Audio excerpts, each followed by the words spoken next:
ابو طلحہ رضی اللہ عنہ نبی کریم صلی اللہ علیہ وسلم سے روایت کرتے ہیں، آپ صلی اللہ علیہ وسلم نے فرمایا، اس گھر میں فرشتے داخل نہیں ہوتے جس میں کتا اور تصویر ہو، یعنی تصویریں سامنے لٹکائی ہوئی ہوں۔ علماء کہتے ہیں کہ فرشتوں کا تصویر والے گھر میں داخل ہونے سے رک جانے کا سبب یہ ہے کہ یہ ایک حد سے بڑی ہوئی نافرمانی ہے اور اس میں اللہ تعالیٰ کی تخلیق کی مشابہت بھی ہے، یہ امام نووی نے کہا ہے۔ اور بعض تصاویر ان تصاویر کے مشابہ ہوتی ہیں جن کی اللہ تعالیٰ کے سوا عبادت کی جاتی ہے، ٹھیک ہے، یعنی بعض بتوں کی تصویریں ہوتی ہیں یا بعض تصویریں اس طرح کی دیویوں کی یا دیوتاؤں کی طرح کی ہوتی ہیں جن کی عبادت کی جاتی ہے، لوگ ان کو پوجتے ہیں، تو اس وجہ سے پھر ایسی تصویریں رکھنے کی تو اور بھی زیادہ شدید ممانعت ہے۔ اور باقی تصویریں اس سے مشابہ ہوتی ہیں، یعنی تصویر سے مشابہ ہے، تو ہمارے دین میں اس سے منع کیا گیا ہے کہ اس کو ڈیکوریشن کے طور پر استعمال کیا جائے۔ اسی طرح کتے سے روکنے کی وجہ تو امام نووی کہتے ہیں، اور اس گھر میں فرشتوں کے داخل ہونے سے رک جانا جس میں کتا موجود ہو، وہ اس لیے ہوتا ہے کیونکہ کتا بکثرت نجاست کھاتا ہے، اور بعض کتوں کو شیطان بھی کہا جاتا ہے، جیسا کہ حدیث میں آتا ہے، اور فرشتے شیطانوں کے اپوزٹ ہوتے ہیں، تو جہاں شیطان ہو وہاں فرشتے جو ہیں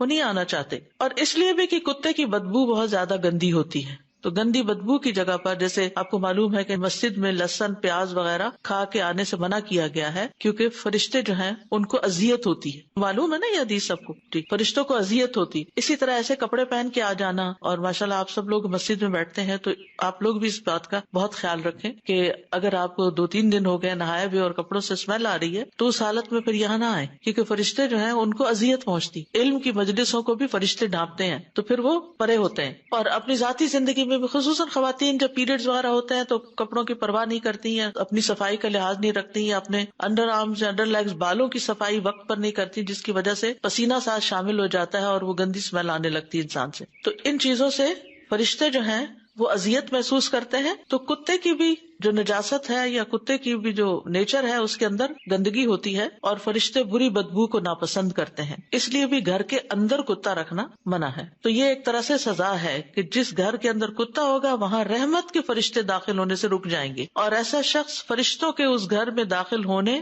فرشتوں کی دعاؤں اور فرشتوں کے اس کے لیے استغفار کرنے سے محروم ہو جاتا ہے، فرشتوں کی دعاؤں سے محروم ہو جاتا ہے، اور پھر فرشتے اس گھر کو بابرکت نہیں بناتے، یعنی فرشتوں کی وجہ سے گھر میں ایک برکت ہوتی ہے تو وہ گھر برکت سے محروم ہو جاتا ہے۔ اور جب فرشتے اس گھر میں داخل نہیں ہوتے تو وہ اس گھر سے شیاطین کی تکالیف کو بھی دور نہیں کرتے، پھر شیطان حاوی ہو جاتے ہیں، پھر شیطانوں کے اٹیک ہوتے ہیں اور طرح طرح کی بیماریاں بھی پیدا کرتے ہیں، ڈپریشن پیدا کرتے ہیں، اور جیسے جنات کے حملے ہوتے ہیں، گھر میں لڑائیاں جھگڑے فساد، آپس میں ہسبینڈ وائف کی نہیں بنتی، بچوں کے ساتھ نہیں بنتی، گھر میں ایک مستقل بے چینی ہے۔ تو اس کے پیچھے ایک ریزن یہ بھی ہو سکتی ہے کہ آپ کے گھر میں فرشتوں کی آمد و رفت منع ہے کسی بھی ایسی وجہ سے جس کا یہاں ذکر کیا گیا۔ ہاں یاد رکھیے، جہاں تک ان فرشتوں کا تعلق ہے جو اپنی ڈیوٹی پر ہوتے ہیں، جو رحمت کے فرشتے نہیں، دوسری آن ڈیوٹی فرشتے جیسے کرامن کاتبین ہیں، وہ موجود ہوتے ہیں، لیکن ظاہر ہے کہ وہ بھی خوش تو نہیں ہوتے ہوں گے نا۔ یعنی آپ دیکھیے، ہم نے اگر اسمیل والا لباس پہنا ہوا ہے، گندا لباس پہنا ہوا ہے، تو جو ہمارے کندھوں پہ فرشتے ہیں ان کو کتنی تکلیف ہوگی۔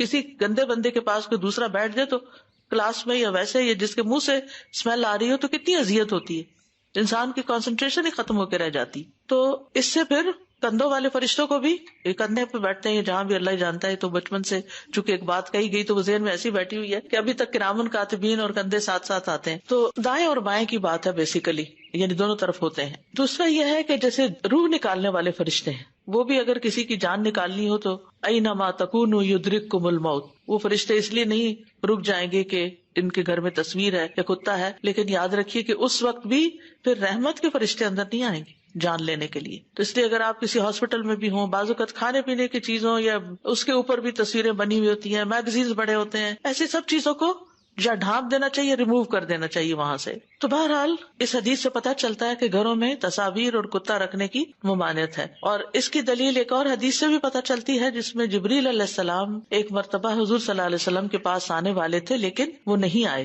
سنن نبی داؤد کی روایت ہے، ابو ہریرہ کہتے ہیں کہ رسول اللہ صلی اللہ علیہ وسلم نے فرمایا، جبرائیل علیہ السلام میرے پاس آئے اور مجھے کہا، میں گزشتہ رات آپ کے ہاں آیا تھا، مگر اندر آنے سے میرے لیے یہ امر مانے تھا کہ آپ کے گھر کے دروازے پر تصویریں تھیں اور گھر میں تصویروں والا پردہ تھا، اور گھر میں کتا بھی تھا. چنانچہ آپ گھر میں تصویر کے متعلق حکم دیجئے کہ اس کا سر کاٹ دیا جائے. اگر کوئی چیز ایسی ہے بھی تو آنکھوں اور اس کے منہ کے اوپر یعنی کہ کچھ مل دیا جائے. بعض اوقات مجبوری ہوتی ہے نا کہ کوئی ایسا کپڑا ہوتا ہے یا کوئی چیز ہوتی ہے جو لٹکی بھی ہے, یا آپ نے پہلے سے کوئی بہت زبردست پینٹنگ خریدی ہوئی ہے اور بہت قیمتی بھی ہے, آپ اس کو پھینک بھی نہیں سکتے, کسی کو بھی نہیں دے سکتے, تو پھر آپ کیا کریں کہ جہاں تصویر ہے بس اس تصویر کے چہرے کو کاٹ دیں. یعنی کاٹنے سے مراد کے اوپر کچھ پھیر دیں. تو کہا کہ اس کا سر کاٹ دیا جائے اور درخت کی مانند ہو جائے. اور پردے کے متعلق حکم فرمائے کہ اسے کاٹ کر 2 تکیے بنائے جائیں جو پھینکے جائیں اور پاؤں سے روندے جائیں. یعنی لٹکائی نہ جائے تصویر, بلکہ اگر اس کی بے ادبی ہو رہی ہے تو پھر بھی خیر ہے. یعنی جیسے بچوں کا وہ بیڈنگ وغیرہ جو ہوتی ہے تو اس کے اوپر پیشاب بھی کر دیتے ہیں, یا ویسے بھی وہ نیچے آ رہے ہیں, پھر بھی احتیاط یہی ہے کہ اس میں ایسے کارٹونز اور پکچرز نہ ہوں. بچوں کو نیچر سے, جیسے سینریز وغیرہ ہیں, پھول ہیں اور درخت ہیں, ایسی چیزوں سے زیادہ مانوس کرے. اور کتے کے متعلق فرمائیے کہ اسے نکال باہر کیا جائے. چنانچہ رسول اللہ صلی اللہ علیہ وسلم نے ایسا ہی کیا. صحیح مسلم کی روایت میں آتا ہے, جبریل علیہ السلام نے رسول اللہ صلی اللہ علیہ وسلم سے وعدہ کیا کہ وہ ایک خاص گھڑی میں ان کے پاس آئیں گے. چنانچہ وہ گھڑی آ گئی, لیکن جبریل علیہ السلام نہ آئے. اس وقت آپ کے ہاتھ میں ایک عصا تھا. آپ نے اسے اپنے ہاتھ سے نیچے پھینکا اور فرمایا, نہ اللہ اپنے وعدے کی خلاف ورزی کرتا ہے, نہ اس کے رسول یعنی فرشتے خلاف ورزی کرتے ہیں. پھر آپ نے دھیان دیا تو آپ کی چارپائی کے نیچے کتے کا ایک پلہ تھا. تو آپ نے فرمایا, اے عائشہ, یہ کتا یہاں کب گھسا؟ تو انہوں نے کہا, اللہ کی قسم مجھے بالکل پتہ نہیں چلا. چنانچہ آپ نے حکم دیا تو اس پلے کو نکال دیا گیا. پھر جبریل علیہ السلام تشریف لے آئے تو رسول اللہ صلی اللہ علیہ وسلم نے فرمایا, آپ نے میرے ساتھ وعدہ کیا تھا, میں آپ کی خاطر بیٹھا رہا, لیکن آپ نہیں آئے. تو انہوں نے کہا, آپ کے گھر میں جو کتا تھا مجھے اس نے روک لیا. بے شک ہم ایسے گھر میں داخل نہیں ہوتے جس میں کتا ہو, نہ اس گھر میں داخل ہوتے ہیں جہاں تصویر ہو. اور جہاں تک کتا رکھنے کا تعلق ہے تو صرف یہ نہیں کہ فرشتے نہیں آتے, بلکہ اور نقصان بھی ہیں. کتا رکھنے سے نیکیوں کے 2 قرات کم ہو جاتے ہیں. حدیث میں آتا ہے, صحیح مسلم کی روایت ہے, جس گھر والوں نے جانوروں کی حفاظت یا شکاری کتے کے علاوہ, یہ 2 الاؤڈ ہے, گھر کی حفاظت جیسے باہر گیٹ کے پاس ہے, آؤٹ سائڈ ہے, اور شکاری کتا جس سے شکار کیا جاتا ہے, تو قرآن میں اس کے بارے میں آتا ہے کہ اس کا پکڑا ہوا شکار بھی حلال ہے. یعنی اس کے اپنے ایک کام کی وجہ سے, یعنی اللہ تعالیٰ نے کتوں کو بیکار نہیں پیدا کیا, ان سے بہت سے کام لیے جاتے ہیں. اگر آپ گننے لگے تو کئی ان کے فائدے بھی ہیں, لیکن کتے اس کام کے لیے نہیں کہ آپ گھر میں ان سے کھیلنا شروع کر دیں یا پالنا شروع کر دیں.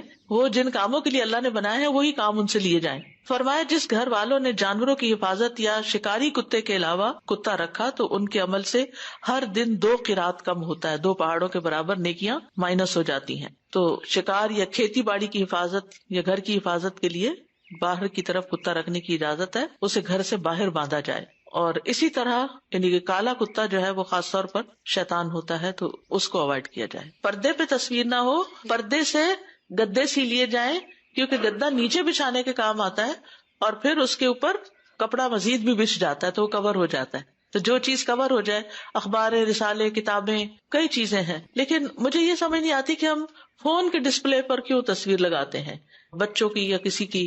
اس سے کیا نقصان ہوتا ہے کہ بعض اوقات رات کو آپ کا الارم بجتا ہے تو ساتھ فرشتوں کے حاضر ہونے کے وقت آپ کی تصویر سامنے آ جاتی ہے.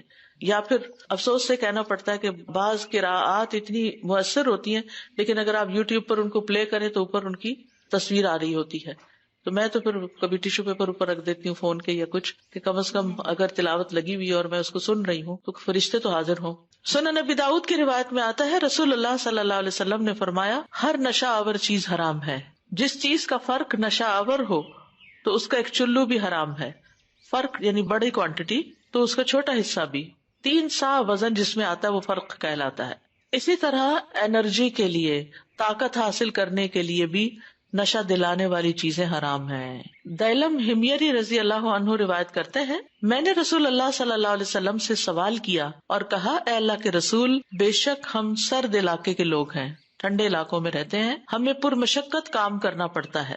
ہم اس گندم سے ایک مشروب بناتے ہیں جس سے اپنے کام میں طاقت حاصل کرتے ہیں اور اپنے علاقے کی سردی کا دفاع کرتے ہیں. آپ نے فرمایا, کیا یہ مشروب نشہ دیتا ہے؟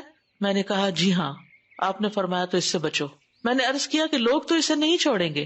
آپ نے فرمایا, اگر وہ نہ چھوڑے تو اس پر ان سے قتال کرو. یعنی پھر ظاہر ہے کہ یہ اللہ کے دین کے خلاف بات جاتی ہے. پھر اسی طرح یہ کہ شراب کی کئی قسمیں ہوتی ہیں, تو ہر قسم جس میں نشہ ہو وہ حرام ہے. عمر رضی اللہ عنہ کہتے ہیں کہ جب شراب کی حرمت نازل ہوئی تو اس وقت یہ 5 چیزوں سے تیار ہوتی تھی, انگور, کھجور, شہد, گندم اور جو سے. اور شراب یعنی خمر سے مراد ہر وہ چیز ہے جو عقل پہ پردہ ڈال دے، عقل کو چھیڑ دے. اسی طرح شراب سے سرکہ بنانے کی حرمت ہے، یعنی سرکہ ویسے اپنے طریقے سے بنایا جائے لیکن شراب سے نہیں. انس رضی اللہ عنہ کہتے ہیں، صحیح مسلم کی روایت ہے کہ نبی صلی اللہ علیہ وسلم سے شراب کو سرکہ بنانے کے بارے میں سوال کیا گیا تو آپ نے فرمایا نہیں. اسی طرح شراب سے علاج کرنے کی بھی حرمت ہے. آپ نے فرمایا کہ یہ دوا نہیں بلکہ دا ہے. دا کا مطلب بیماری ہے. شراب جو ہے اس سے متعلق بہت سخت وعیدیں آئی ہیں ہمارے دین میں. صحیح بخاری کی روایت میں آتا ہے، وَلَا يَشْرَبُ الْخَمْرَ حِينَ يَشْرَبُهَا وَهُوَ مُؤْمِنٌ، جب کوئی شخص شراب پیتا ہے تو شراب پینے کے وقت وہ مومن نہیں ہوتا. پھر جنت سے محروم کرنے والا فعل ہے. نبی صلی اللہ علیہ وسلم نے فرمایا شراب کا عادی جنت میں داخل نہیں ہوگا. اس کو ام الفواحش اور اکبر الکبائر کہا گیا.